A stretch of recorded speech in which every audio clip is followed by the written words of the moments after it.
Gözlerin deniz, derin ve mavi. Her dalga bir sır, her kıyı bir hayal.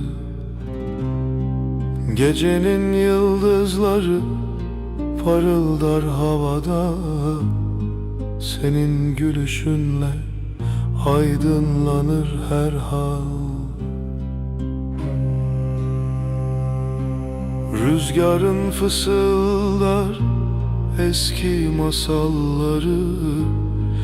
Ağaçlar dans eder seninle beraber. Bir bahar sabahı çiçekler açar.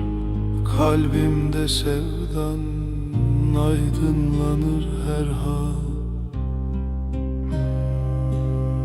Zaman geçse de sevdan kalır. Her anı bir hazine içimde saklı. Sevdamız bir nehir akıp giderken, sonsuz bir yolculuk seninle her hal.